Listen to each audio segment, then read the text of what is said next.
What's good, people? Steve J here, News Life and Beyond. We selling merch, got all kinds of stuff, t-shirts, hoodies, hats. What's good, people? This is Adam A, one half of News Life and Beyond. I just wanted you guys to know that you can find us at a lot of places. You can find us on Clapper, Lemonade, Instagram, Facebook, TikTok, Snapchat, favorite it, but most of all, YouTube.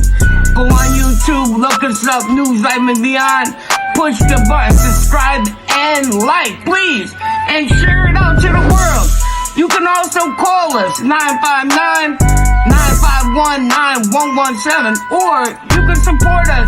Buy some merch. We got shirts, sweatshirts, hoodies, sneakers, hats, keychains, Funko Pops, bracelets, mugs, tumblers. Shit, we can make your grandmother a pair of thongs if you want. But for all the love and all the support from everybody that has, we love you. We love you, we love you, we love you. Adam A, Steve J. All right, welcome to News Life and Beyond. Steve J here. Adam A. Today we got a special guest, Ian Bick from Locked In Podcast. I just sat with him, did a whole interview, and went through some things in my life. For those of you that don't know, Ian Bick is a young kid. Well, as a young kid, he went to jail, federal jail for fraud, right? Yeah, fraud. Yet, actually, why don't you let him tell you? Well, thanks for having me, guys, and thanks for the awesome merch. Thanks for coming. Yeah, well, thanks for coming to me. I appreciate you guys making the trip out here to do my show and spend the day over here. It's cool what you guys got going on. Yeah. But yeah, I went to federal prison for 3 years for wire fraud and money laundering. I actually went to trial when I was 19 years old.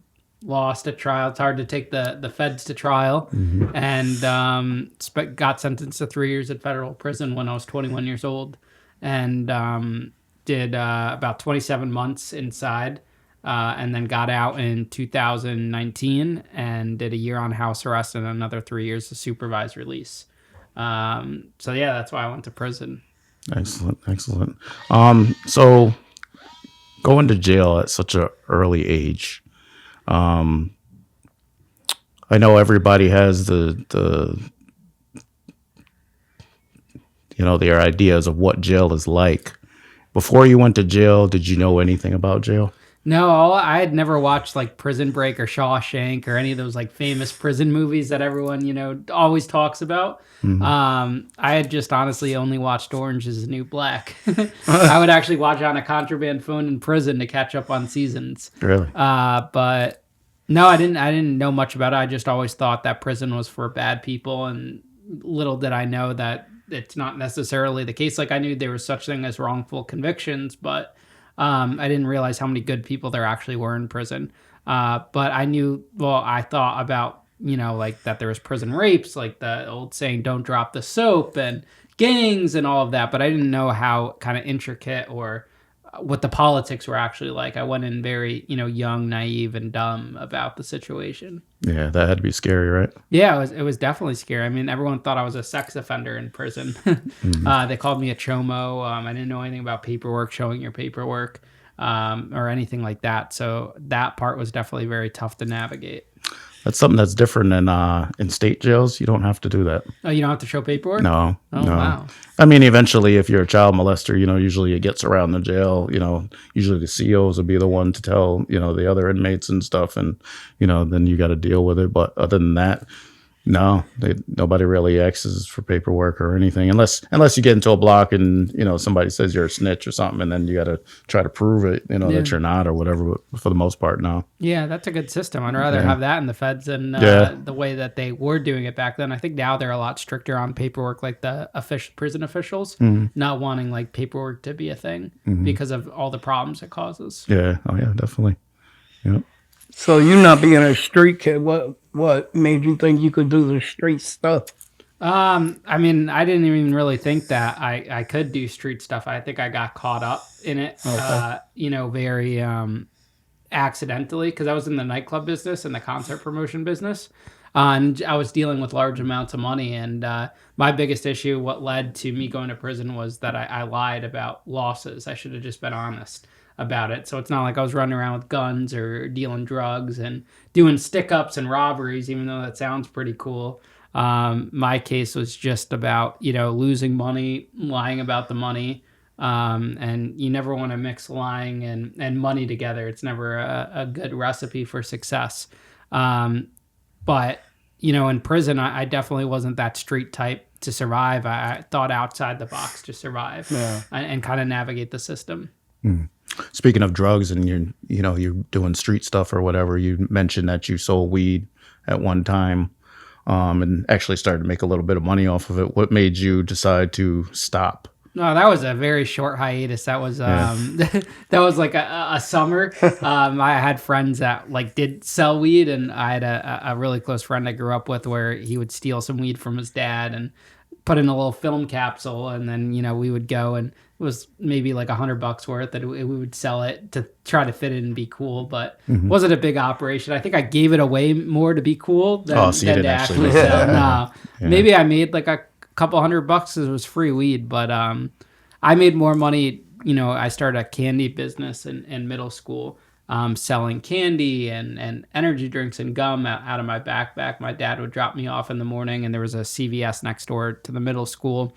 Walk over there, stock up on the place, and then I would go and put it or sell it out of my backpack in school.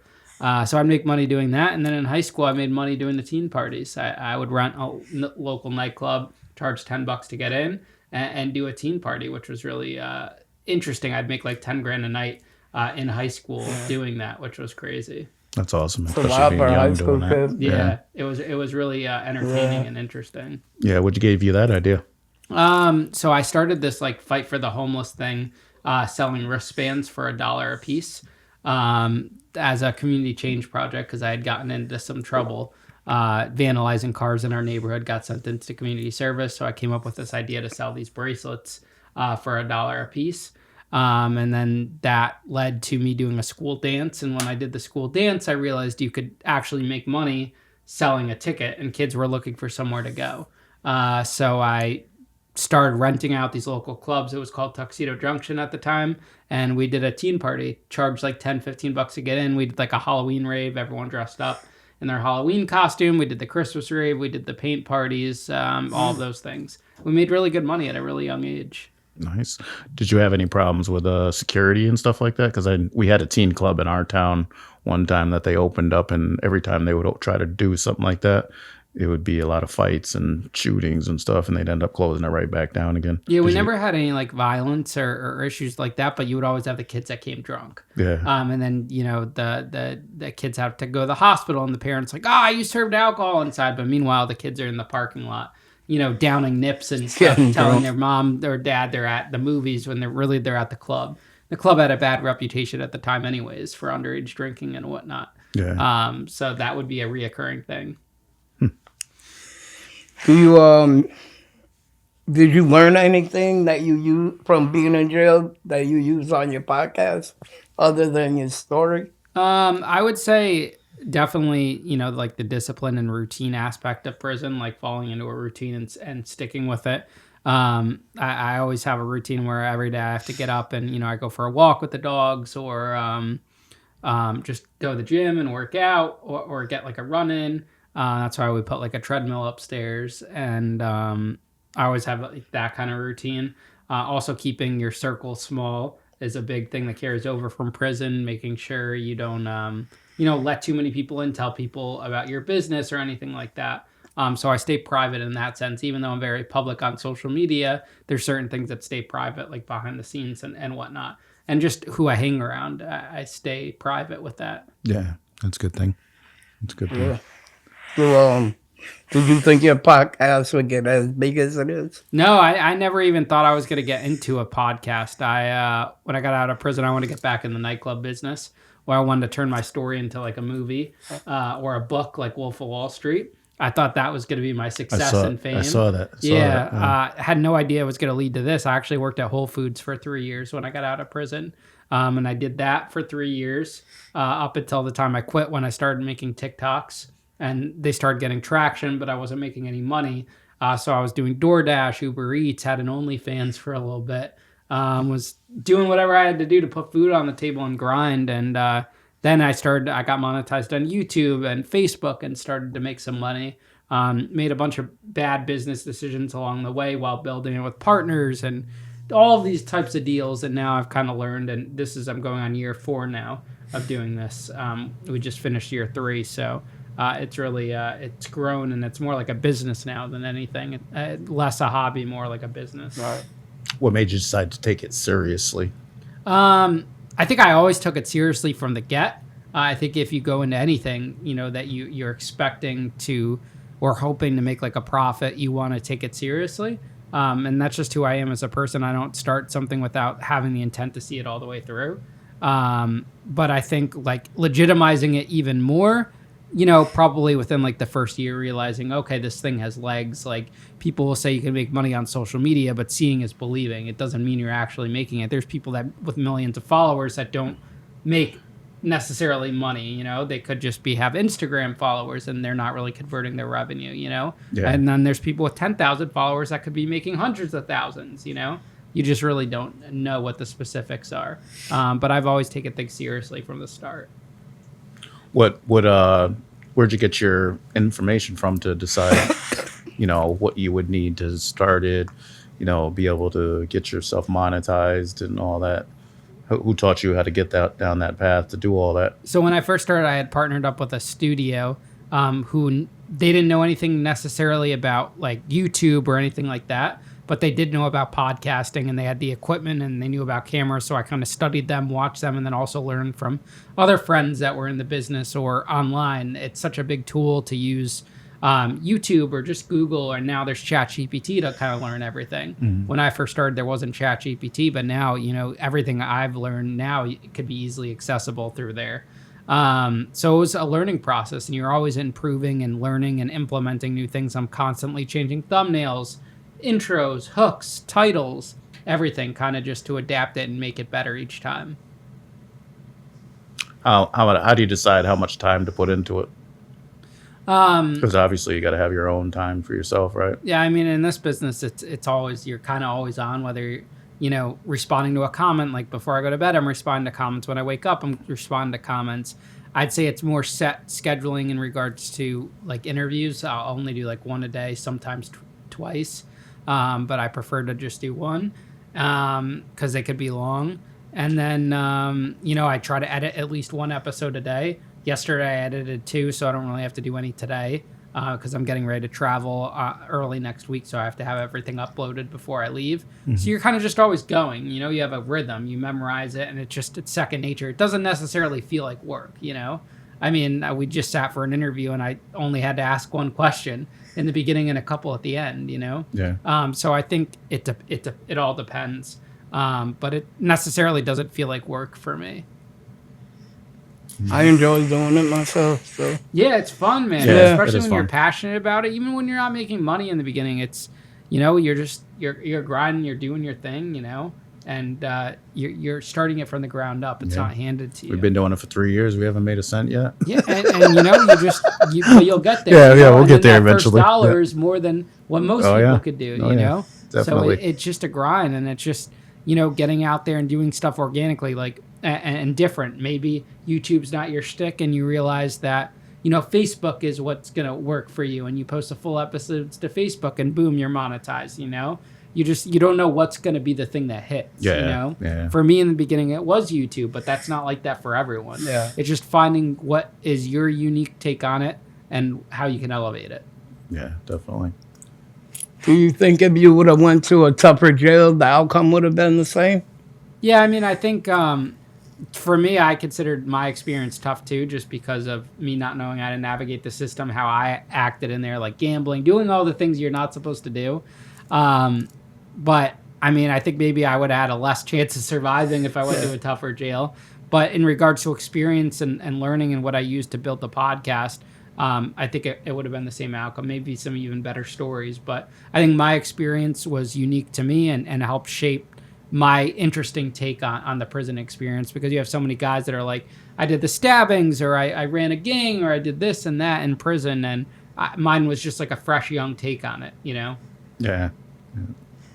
What do you think about that? Like when you hear all the stories about, all the, tough guy stories. How do you feel about that when you hear guys saying stuff like that? Do you not necessarily believe them? I just think they're so dumb. I mean, I'm sure some guys are telling the truth, and there's some guys that maybe copy another person's story, but just the concept of gangs, I just think are dumb, you know? Yeah. Just everything about it, I get why people want to join gangs, especially when something impacts their childhood. But the fact that grown men are out there, recruiting young kids, or still a part of this gang stuff. Like I'll have guys that come on the podcast that get out of prison and stuff will say they agree that the gangs are, dumb or whatever, but then won't recant or, say that they're not a part of, say, the Bloods anymore, Yeah. It's so silly, Yeah. Take care of your kids, get a job, do what you got to do. You don't need to be in gangs. Yeah, definitely. It's just silly. It's really not worth it, No, in the long run. Just take so much, man. Same thing with dealing drugs and really any type of criminal activity. It's just not worth it. Yeah, definitely. So what was it like being on No Jumper and being around, I said that wrong, but whatever. How do you feel about him being knocked out by the guy that fucked his wife? No Jumper was cool. I like Adam. I watched some of the fight. I mean, I did my own boxing fight before, and it's hard to get in there, But I mean, I'm sure he did it he got a good payday.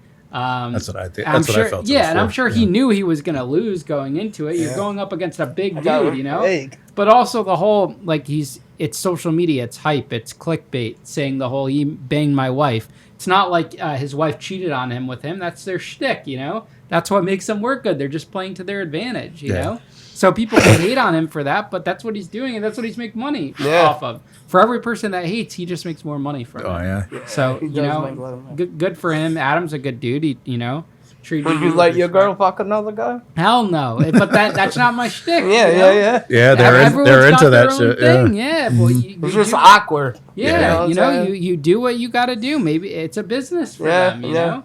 So maybe it's not even about if they like it or not, just business, Yeah, so that's what I got from it. That it was just all about they just try to make money. Yeah, I mean they did the fight in 3 weeks. It's no different than Tyson going to fight or any of these other guys. Yeah. Well, Tyson and them made a lot more money. Oh yeah, they made it, but it was a different format. Yeah, Tyson's a big name. I mean, Jason Love didn't really get famous until this whole thing came about. Anyways, I had no idea who he was until this whole thing happened. Adam's more famous in my eyes than Jason. So. Yeah, I don't know. I think Adam's pretty funny, because he don't seem like a hard dude at all, but he has all these people that are hard. Yeah, and I'm sure he's got a hard side to him, but he's got swag, like there's just that effect on him. He's confident, I'm surprised he hasn't been beat up more than he. Oh yeah, definitely. Yeah, definitely. Well, definitely a confidence. They had a couple problems over there at No Jumper, I guess, in the parking lot or something. Oh yeah, there was like a shooting or something, or stabbing or something. But yeah, he's confident. People like that, The girls like that. He seems like a good dude. Yeah. What was it like meeting MrBeast? He's a good dude. I had a blast doing the MrBeast video, and he's just a hard worker. Very hard. Yeah, very hard. He's always grinding. He would fly from Africa to film with us and then fly back. It was good. It was a great experience. That's like one of those once in a lifetime opportunities. So I'm glad I was able to do that, and it worked out for the best. When you did the jail episode where you were in jail with the other black guy for how long was it? 30 days or 60 days? That was 100 days. 100 days. Yeah, that was MrBeast. One of the parts on there, they gave you the option to spend $30,000 on some snacks. And you chose to take those snacks for $30,000. Was that real? Well, it wasn't. It was buying commissary items, and then you get the food, like the MrBeast Feastables, every purchase. But they take $30,000 off of the prize. Money, right? Everything you spend is real. Yeah. So we started with $500,000, then we spent $50,000 on the gym outside. So that gets deducted. So you really think $30,000 is worth some Feastables? No, I mean it was worth getting we got the haircut clippers. That was the most expensive haircut of my life. It was a $10,000 haircut. Yeah, I can't go without a haircut. Yeah, we got that. I was getting really bushy up there. Was the guy getting mad? the other guy? He was mad, but then he opened up his surprise box and that had 20 grand, so that made it better. Then we made 100 grand from the rock, breaking the rock. So I actually still have that chain hanging up over there from that. Yeah. So it was a good experience. Yeah. Was it hard keeping yourself busy in there? Oh yeah, the first 10 days there was no books. Once I got the books, everything was easier. But I mean, really, the first 30 days were the hardest. There was nothing to do, nothing new. You know. What made you get into that element of trying to be the criminal and stealing books, though? I think that was just like it was something to do. You know, I think they wanted me to be in that role. And it was it's not like we were going to get disqualified for stealing the books. Yeah. But they set you up where they want you to do stuff. They say it's like your sandbox, you know. It's your environment to create. We could draw on the walls as long as we didn't break the game, like breaking the front door and leaving or something like that. Yeah. But the idea of being able to do different things, that's what they want you to do. That's the part that kind of threw me off because it's supposed to be a real jail experience, right? Mm-hmm. So when you guys took the bunks and moved them around and stuff like that, and I was thinking to myself, like, every jail I've been to, the bunks are bolted to the wall, so you can't do anything like that. And if a CO was to come and see you got your shit rearranged in your cell, it's not going to be a good thing. Yeah, I think they did that intentionally just so they can have that dynamic, you know? Because they want the room to change around. It's good for shots and stuff, like how everything differs. They liked how we used like the bed for the basketball hoop and then for the pull-up bar and stuff like that. So we did different things throughout the video to switch it up. So nothing was scripted? No, none of his videos are scripted. Yeah. The only thing that's scripted is like what day he's coming and like what the challenge is going to be on their part, but not on ours. They don't say, hey, this is what's going to happen and you have to do X, Y, and Z. Everything's organic. They pick part of the casting process is making sure you're going to perform well on camera, how you're going to be, this and that. So they can't just stick two random people. Like I got so many DMs about, tell MrBeast I want to do another challenge and stuff. He'll probably never do something like that again, because that's just not his style. Yeah, it seems like he likes to do new things and up the ante sometimes, right? Just like I always try to make every title to every episode different and every YouTube like I hate doing like duplicate titles for thumbnails. Sometimes you have to, but for the most part I like to do a different spin on it every time. Yeah. Did your stay in the feds help you get through what you had to do with him? I thought the MrBeast thing was harder. That was one of my questions. Yeah, I thought that was way harder because there was no contraband cell phones, there was no good commissary items, there was no outside communication, there was no visits, there was nothing, no wall phone, It's totally different. I would always get in arguments with him. I'd call him Warden Jimmy and I'd tell him, hey, this prison sucks. It's the worst prison in America. So that was interesting there too. What'd your parents think of that? My dad wasn't a fan because he wanted to see me and he didn't like not talking to me. And they brought him down on day 50 and he didn't get to see me. Yeah, I see that, he was pissed. I'm like, Dad, it's part of the show, And where was that at? In North Carolina. North Carolina. He built the prison, Yeah, so your dad drove down there? No, they flew him there. Down yeah, there? They flew him. So they flew him down there? Yeah, They still didn't let him see you? Wow. Yeah, that's part of the show, Yeah. They flew him and my two friends down there. Wow. So it was a cool experience. And Matt, who you just met, ran all my social media. So some people were like, when it came out, oh, this isn't real because he was still posting. I edited all 80 episodes before I went. Yeah, I've seen that. That you scheduled them ahead of time. Had that all ready to go and dialed in before I left. That was a lot of pressure, right? Yeah, we were up for like 48 hours straight getting it all done. Yeah. I mean, it was part of the grind. You have to do it, Yeah, I go through that sometimes where I try my hardest to stay consistent, and keep posting, at least every couple days or whatever. 100%. Yeah, you got to. Sometimes you just don't want to do it, but it's like, oh, I got to do something. You got to post clips every day. You got to there's just so much to it. We got a lot of social media too. Like we got 3 Instagrams. Well, we got like 3 Facebook, Clapper, TikTok. Oh, yeah. Porn sites. Fan base, Blue Sky, X, Threads. Hey, you gotta We be have on so top much, of all bro. of them, And you just gotta post. You never know what clip is gonna be the one that just takes off. Right. You just have no idea. Is really the reality of it. Do you pay for any social media sites? Like to be verified or anything? We pay for like Facebook verify. It's like $15 a month, I think. Yeah. It's worth it to have like the support. TikTok and YouTube, they verify you on your own. Like once you get to that part. And Instagram is through Facebook for the paying. So it's like $30 a month for both of them. But that's just so to have like the support. It doesn't do anything to get you a boost in the algorithm or anything like that. The reason why I ask is because we don't pay for any of the, like badges or nothing like that. And it seems like they shadow ban us. I think it's good like to have it verified so no one could copy your page. So they know it's real. I'm sure they'd much rather promote a real page than a body page, you know? Did you feel like that at the first when you first started? Well, as soon as that option like nobody came was seeing your stuff? No, I think we always had views. I think it was just you're finding what I'm a big believer in, like if your content's not taken off, you have to change your content. And you have to just keep trying and testing new things until that clip does work, and then you just recopy that clip and keep doing that same format. Do your family and friends support you? Yeah, I think in the beginning, everyone's like, people are like, why are you quitting your job? It's a good job to go do social media and stuff. But then once they see, like even just walking into this place, you kind of see what's become of it. I think it's very inspirational to walk into this place. It's like our little man cave. But it's inspiring that this literally came just from an iPhone, sitting in the car, making TikToks. That's how I started. You don't need all the fancy gear, the first day you start. Yeah. I think most people probably don't even make it by doing it and then they give up. You want to just start from the ground and then slowly build. We don't have much support by family or friends. But that's fine. Once we get up there, then they'll start. Yeah. They'll come around. Yeah, you just have to keep grinding and building, and then it all comes naturally. Yeah, definitely. So your first time getting monetized was by which platform? Facebook was my very first one because I was just doing clips and stuff on it. And then YouTube, once I started like actively posting long form, took about 3 months.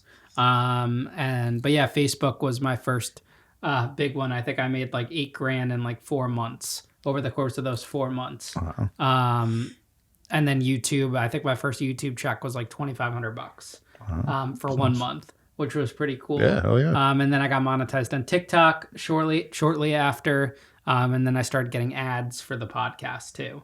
My first advertiser was Factor, like that meal kit, and they gave me like $500, I think, to do an ad. To do one ad? Just to do one ad, yeah. It goes based on like how many followers, how many listens you get per episode.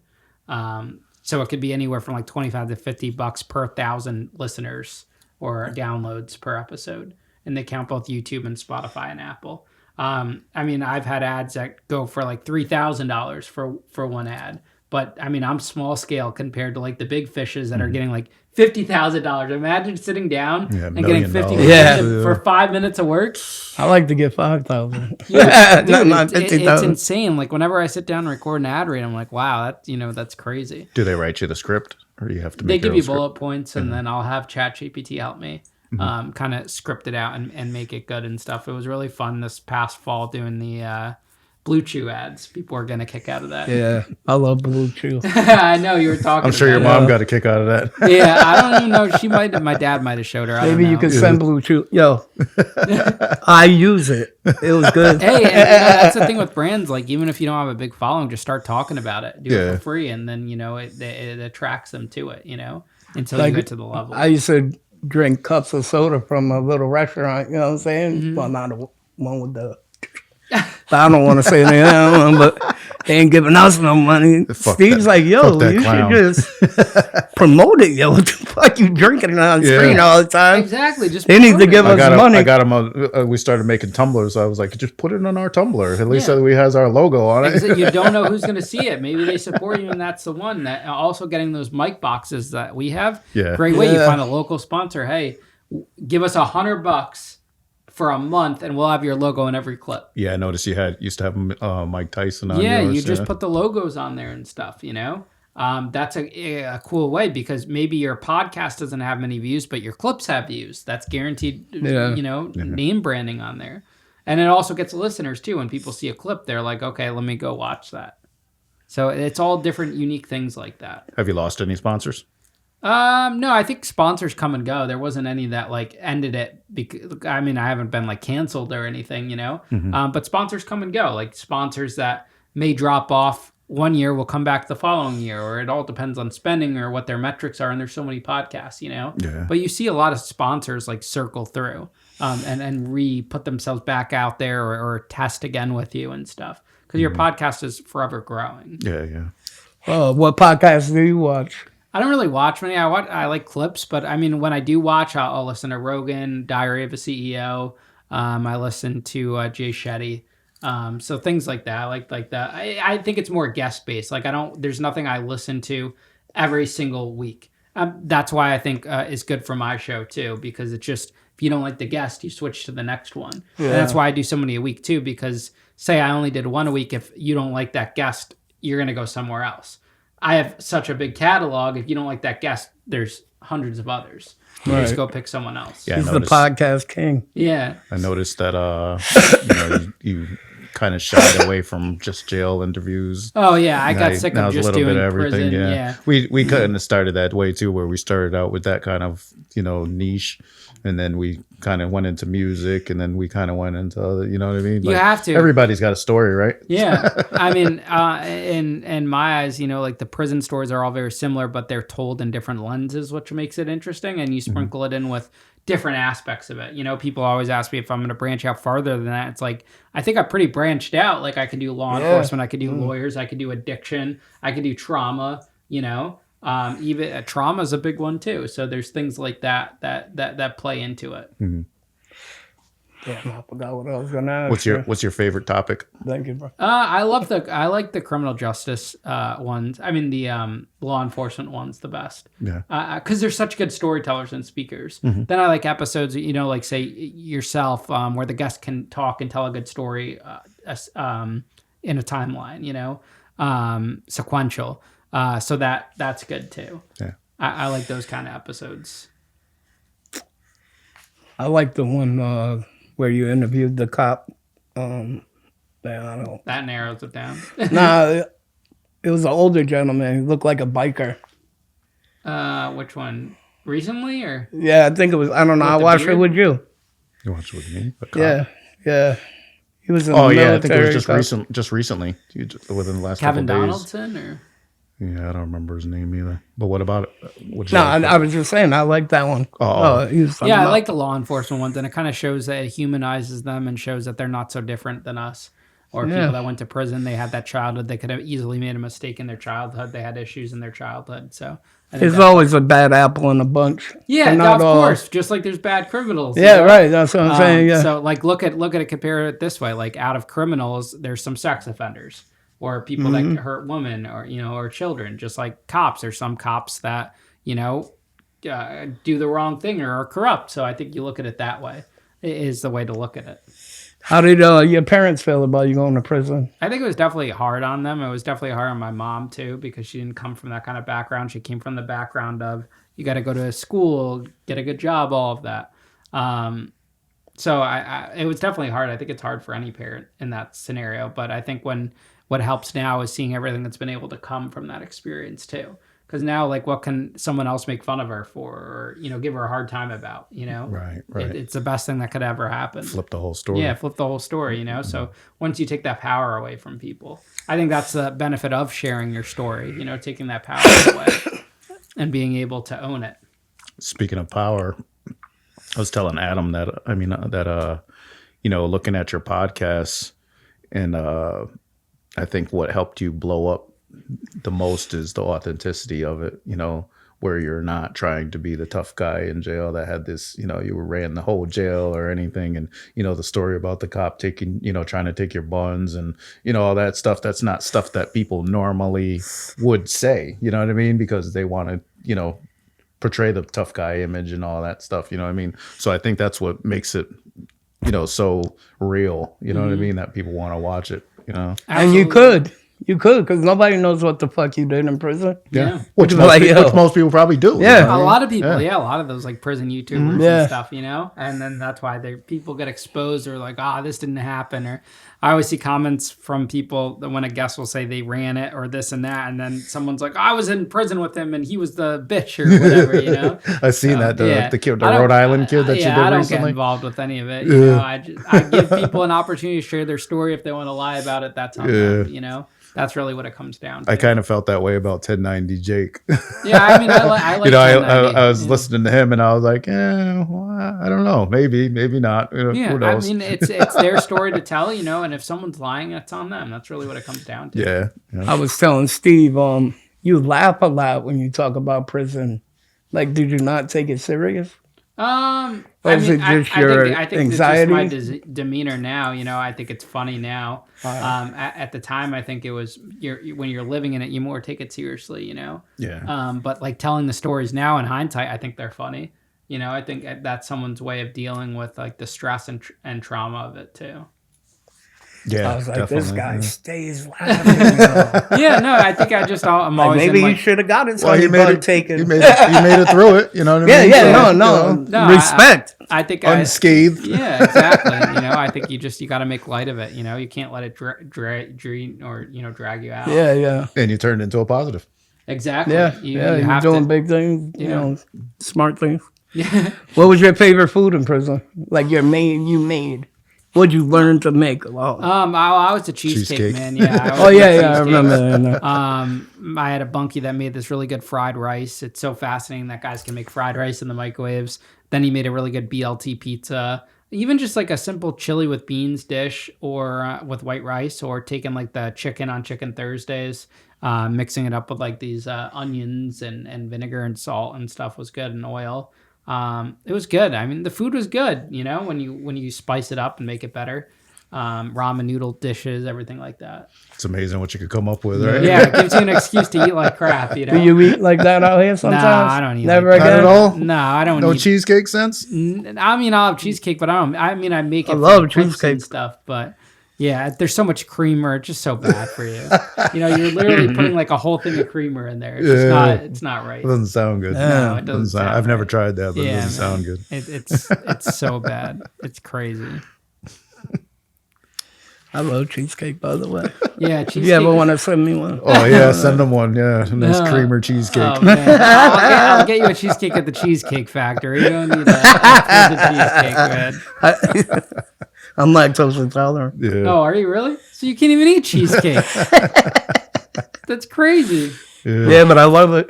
How long you been with your girlfriend? We met over the summer when I got back from This summer? MrBeast. Yeah, so July, so 6 months now. So she wasn't around for the beginning of it then, huh? No, she's younger. She's 5 years younger. Yeah,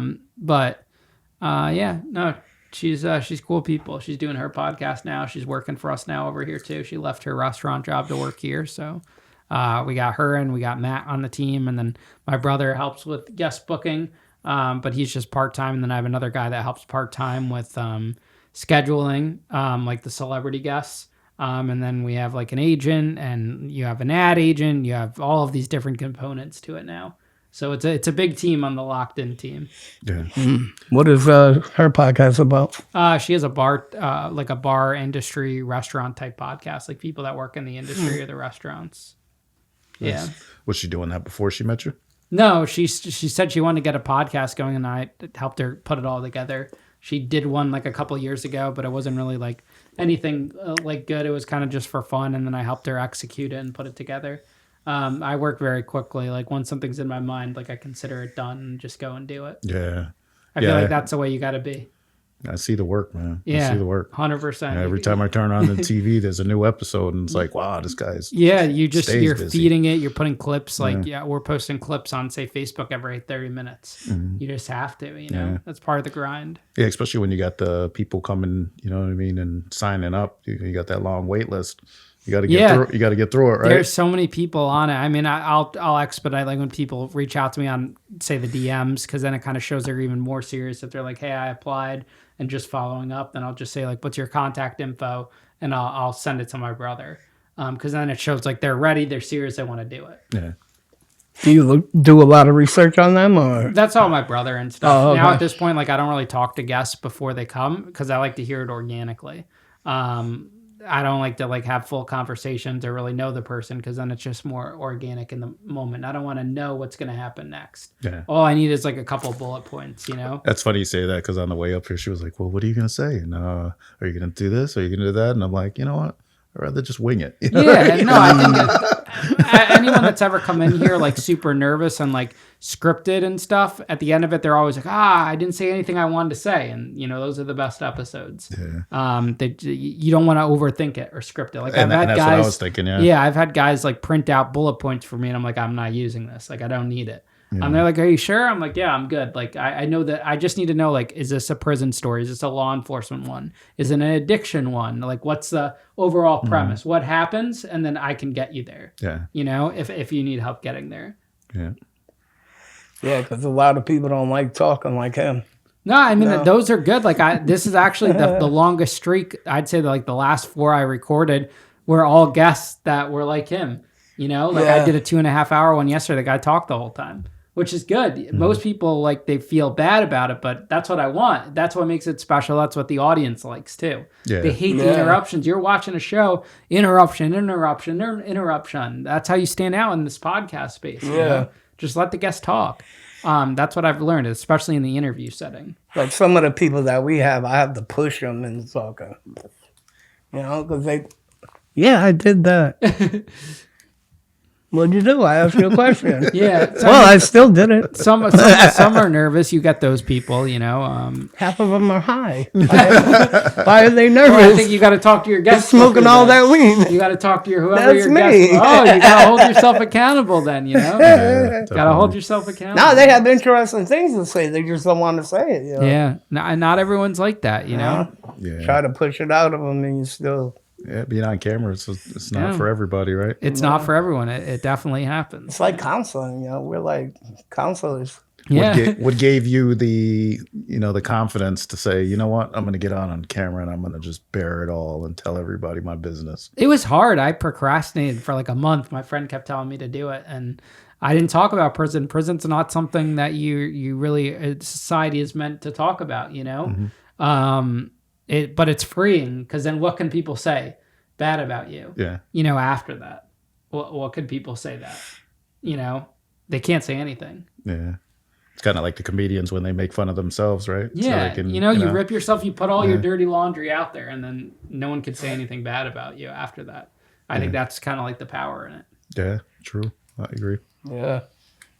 But what made you say, let me get out there and I'm not going to be scared that everybody's going to look at me like, look at this jerk on TV. You know what I mean? I think I just did it. I mean, like in the beginning, like none of your friends said, "Are you crazy?" No, like, they all did. I mean, I read the comments, and there was a lot of hateful comments and stuff, you know. Then you build thick skin. I'll see some of my guests that argue with people in the comments. I'm like, this is great for me. It's good for engagement. Yeah. But it's bad for their mental health, which isn't good. But it's you kind of build that over time. Now I'm bulletproof from that. Now it doesn't affect me. Yeah. Yeah. What did they like make fun of you because you look like a nerdy white boy? Or? Yeah, or just going to prison, or like, why are you talking about this? I mean, there was a time a few years ago where it wasn't acceptable to say you're really a felon. Yeah. If people would judge you for that. Now it's less and less so, especially because of shows like this, or you realize how many people that went to prison there really are out there, Yeah, and some of the felons are dumb. You know what I'm saying? Like, it's crazy to think about. There's so many people. Some of the stories on your podcast that I've heard from some of the people, like, older white ladies. Yeah, they're and just all the kinds least of stuff. expecting Like, wow. people, too. You just have no idea. What do you really mean? have no what idea. do you mean you ran a cartel? Like, what? It's insane. Out of her backyard. Yeah, it's some so crazy insane. story. It really is. That like 2 days ago, I think it was, you had posted one about some guy that was in jail, and he was talking about he got raped in jail a couple times and everything. And I was thinking to myself, like, that's courage to get up on TV and tell everybody that. You know what I mean? Like, yeah, it's not an easy thing to do. Yeah. They took his cinnamon buns. Yeah. Yeah. I probably would talk about shit like that. I have no filter, so I don't really care what people think. I've been fat my whole life. What are you going to talk about? You know what I'm saying? Yeah. Hey, you Nothing. You own it, You own it. But you like getting raped anyways, though. Yeah. I don't mind. Oh, poor guy. 1-800-ADAM. No. I like how you guys are so supportive of each other. Yeah. You We've guys been friends a rip long each other, time. and you guys are good friends. You know? Yeah. When we started doing what the fuck. Yeah. You know what I'm saying? It's just me and him bullshitting about shit that's like, what the fuck? Yeah. And we get a lot of hits on that. Yeah. But our chemistry is so back and forth. You know what I'm saying? We can talk shit to each other. So maybe Or- that's your shtick, you know? If Yeah. that's what gets the hits. Maybe it's not guests. Maybe It it's might be. that, you know? Yeah, that's what we've been branching out because Yeah. we've been having a lot of people that, oh yeah, we can come on, and then the day they come on, they don't show up or Yeah, whatever. that's So a part of then it. we sitting there with our thumbs in our hand, like, oh well, we better say something. You know? And some of them wait 10 minutes before they're about to come. Be like, yo, I'm not coming, bro. Well, we already knew you weren't coming. Yeah. Or they'll do half an episode, like an hour and some change, and then don't want to finish it. Yeah. Yeah. It's not for everyone, man. It really isn't. It's crazy. Definitely not. So when you first started this, right? How did you know what you were going to buy for equipment that's going to be able to, like, because when we first started, we spent a lot of money on stuff that, well, let's buy that and try it out, and that doesn't work, and let's try this and see if that works, and that's crappy equipment. You know what I mean? How did you know what to buy that's going to work for you? In the beginning, I was lucky because I was using a studio. I was partnered with a studio.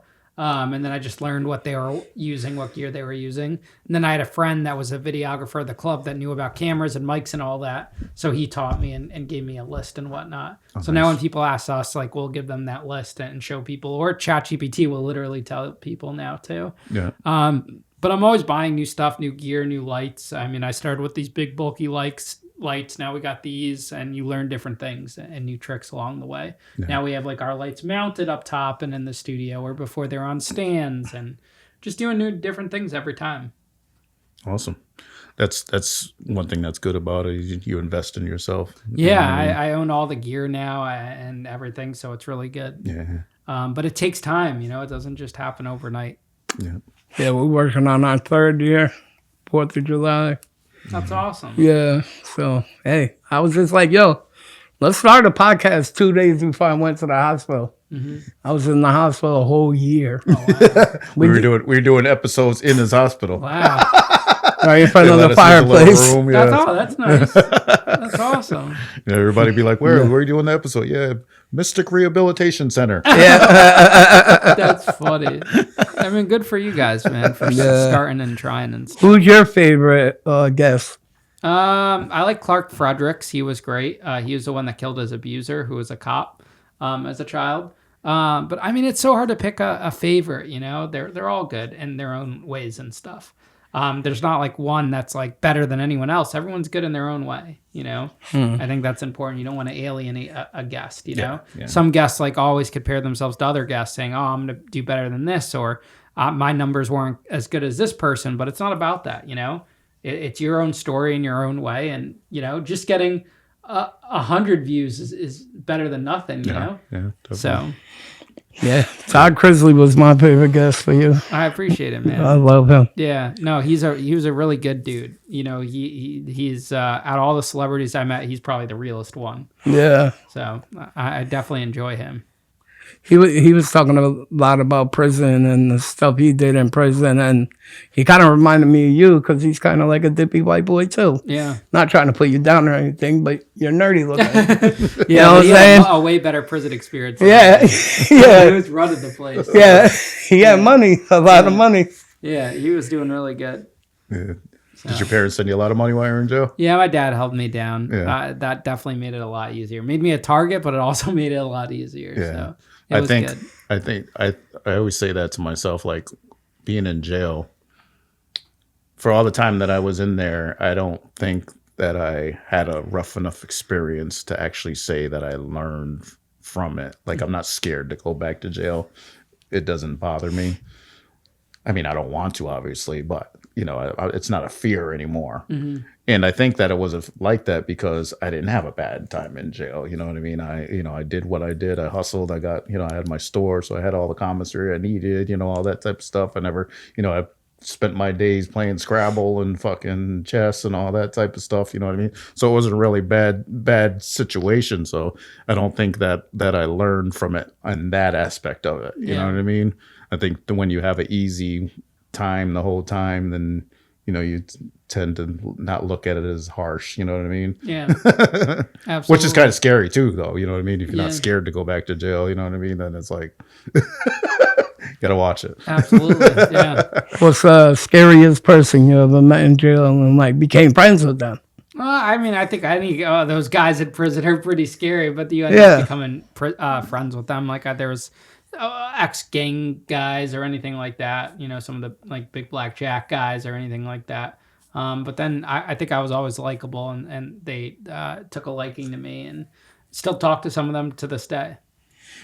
That's good respect. Yeah, I always get a lot of messages from people I was in prison with because they called me McLovin in prison. They're like, McLovin, see you doing your thing. And, they're happy for me and stuff. Even the guys that weren't nice to me still reach out. So it's funny, life comes full circle. You'd be surprised who falls into your life. Yeah, absolutely. Which brings me another thing. Like, isn't it amazing when being in jail, all the different people that you talk to that you wouldn't normally talk to on the street? 100%. Different personalities that you deal with. I see just talking to people now, you know, that's like what prison is, you know, all these different people of all different shapes and sizes and backgrounds, So it's interesting. Yeah, you would have thought he would have got his buns ran. Yeah, you would have thought he had a harder time, but I mean, money especially helps being too. feminine. Because he really is feminine. He was also at a camp, though, too, so you don't know if he was at a higher security prison, what would have happened. You don't know. Yeah, that's true, too. It's interesting. Yeah. I think fed jail and state jails are a lot different, too. Yeah, it's a lot of differences. Yeah. Everyone's always saying that. You'll see people in the comments are like, oh, this doesn't happen in jail, but, they'll say, like, I did all this time in state, but it's like it's different, You take anyone that went to prison, everyone's going to have a different experience than someone else. Thank you. Than someone else. Like I always thought being in the high security jails was better than being in the low security jails. Really? Mm-hmm. Wow. Yeah, because it's a different element when you were in the low security jails with the young kids that are just ready to go home and, they're wild and shit, you know what I mean? But if you go to the jails that are high security, they have the people that are in there for the rest of their lives, they're more laid back. Yeah. More laid back. They don't really want to get in trouble. They just want to do their time. You know what I mean? Yeah. Shit like that. Would you ever get into buying a club again or get into the club business? No. I'm so glad I never got back into that. It's just a big waste of money. It's hard to make money. It's just not my thing, I found every time I've ever done something that wasn't meant for me, it didn't work out. So that's the way I look at it. Where do you want to take the platform that you have? I just want to continue to grow it, build upon it. There's no limit to where it could go. There's an infinite amount of, levels to it. So I just want to keep building it and growing it and taking it to the next level. Do you want to branch out to like Adam does? He got a couple different podcasts. I don't think so. Because of my recording schedule, it'll be so hard to do that. I do 5 a week. I'm recording one basically every day. Yeah. So it's super hard for me to be able to do that. You want to get into... Oh, go ahead, bro. Plus, he seems like he's got a team now, where he's branching out and trying to help other people start their own podcast. Yeah, we have that going on. I mean, my girlfriend runs kind of that aspect because I don't really have time to focus on, other things. People reach out to me for stuff all the time. But I'm just focused on mine. I want to go into like maybe public speaking or like if there's shows that spin off of mine for like networks and stuff, but it's all going to revolve around my platform. Nice. You got an HBO, right? Yeah, special? It's not up there anymore. No? No, they had taken it down when they merged with Discover. There's a Vice one that's on YouTube. But maybe one day there'll be like a new show or something. But yeah, it's not up there right now. They pay you for that? For HBO? No, they don't pay you for like documentaries like that. They'll give like a fee for like archivals, like if you have old footage and stuff, but like an appearance fee, they don't pay you. No. Yeah. Oh, that sucks. Hey, but it's good exposure. Yeah. So I still get people from this day saying, "Hey, I saw you on that HBO doc." Yeah, it's like advertising, right? That just ends at me getting out of prison. It doesn't even talk about life after.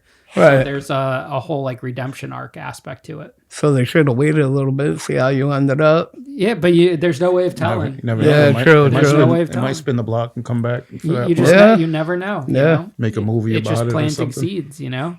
But I'm happy with the path I'm on now, and I'm grateful for it. That's great, yeah. Got anything else? No, yeah, there was one thing else I wanted to ask you too. Your first time getting monetized, how did that feel? It felt good. I mean, just being able to make $1, you know. Yeah. Even still to this day, you're sometimes in disbelief, like, wow, you can make money on social media, you know. It's wild. And I think what's helpful is that there's people that are making so much more. So that gives you hope, you know, and excitement about it. But enough to quit your job? You're like, your decision to quit your job and do it full time. I mean, now we have a payroll too, and like we're getting paychecks. Yeah, so now you got a lot of responsibility. Too. Yeah, it's crazy, and managing people and stuff. So there's a lot, you know, managing money, everything. It's there's a lot to it, a lot of levels to it. So it made you feel like, you know, you were making enough where you can decide to say, you know what, I'm going to get rid of my job. Well, I quit before I started. Oh, you did? Yeah, I put it all on the table. Yeah. Yeah. I quit, got in $30,000 worth of credit card debt, racked it all up. Yeah. So I dove all in. I'm the type of person when I have my eyes set on something, I'm diving all in. Were there days where I was like, maybe I should go back to my job? Yeah. But I was determined to make it work. Did you live at home at the time? No, I had an apartment too. Yeah, damn. Yeah, my friend was helping pay my apartment. So. Oh, wow. My mom would have cussed me out. I mean, And but she I don't always even knew, like, swear. if I lost the apartment, I'd go live with my parents. And Yeah, you know, so you didn't really give a shit. I was just, when you're single and you're not married and you don't have kids, you could take Yeah, that yeah, risk. yeah, you know? can, I yeah. wouldn't tell someone with kids to go take that risk. Yeah. I was in a position where I could have, I came out of prison, I had no money. What else, you know? You could take that risk. Yeah. So what did I have to lose? Yeah, right. So it paid off. So kind of what you're doing now kind of was what you wanted to do when you was in the club business. Yeah. You know what I'm Like, saying? full No. circle. Instead of selling out shows, I'm, you know, promoting to a virtual audience. You know, Right. Instead of selling tickets or promoting flyers, you're putting out clips. You know, instead of booking artists, you're booking guests. So it works out in that regard. What'd you do on your OnlyFans? That's a question for another time. Feet pics, You right? sell feet? A little bit of everything. you gotta hustle, you know? You gotta do what you gotta Sexy do. pictures in your jail uniform? A lot of male subscribers. I'll still get some. Yeah.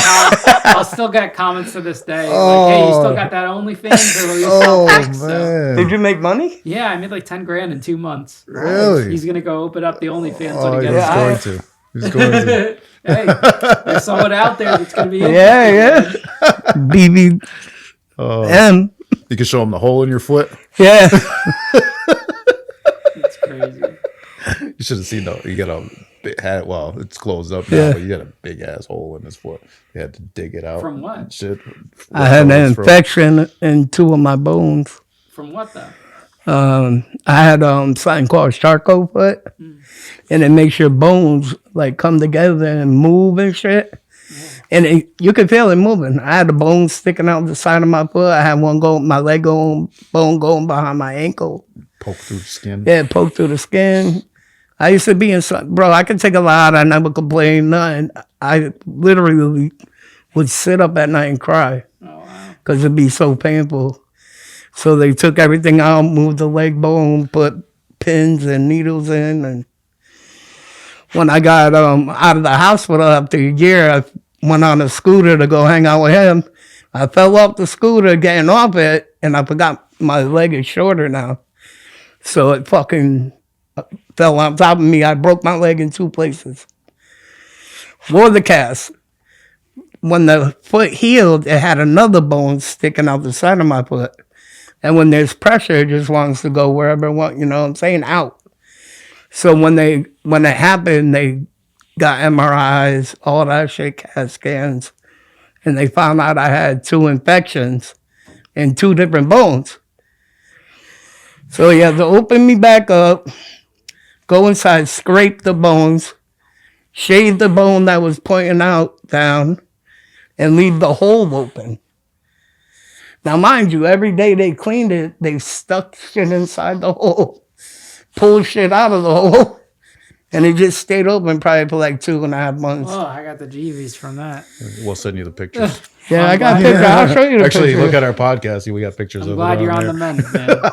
Yeah, I had a fixator, really which is nasty. like a metal thing when you break your neck that's screwed into your head. Yeah. I had it on my leg, and I had 18 pins going through my leg, Wow. all into my bones. I have a scar from the little toe all the way up my ankle. I got no ankle bone, so my foot stays just like this.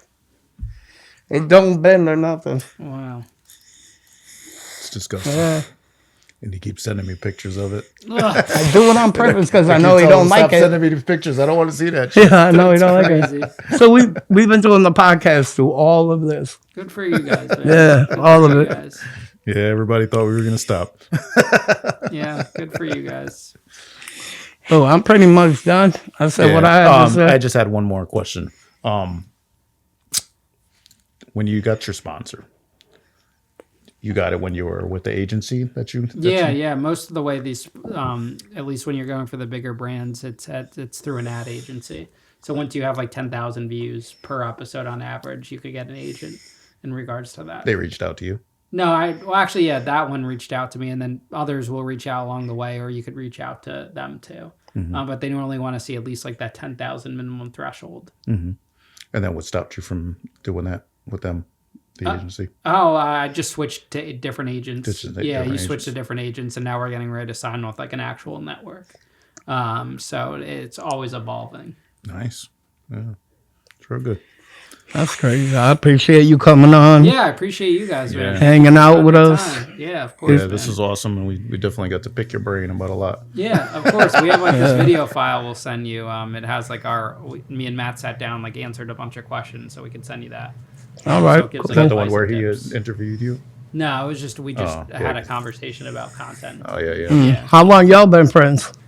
Since 2015, he got kicked out of my club for Oh. going after some girl. So So you've been friends for like 10 years. yeah, That's it's been what's a up. while. Did he hold you down when you were locked up? We weren't really that close. I mean, Oh. I call him and stuff, but then we lived together when I got out. Oh, nice. Later. It's always good to have a good friend. Yeah, he's a good dude. You know why? Because it's hard to find good friends nowadays. You know what I'm saying? And people you trust.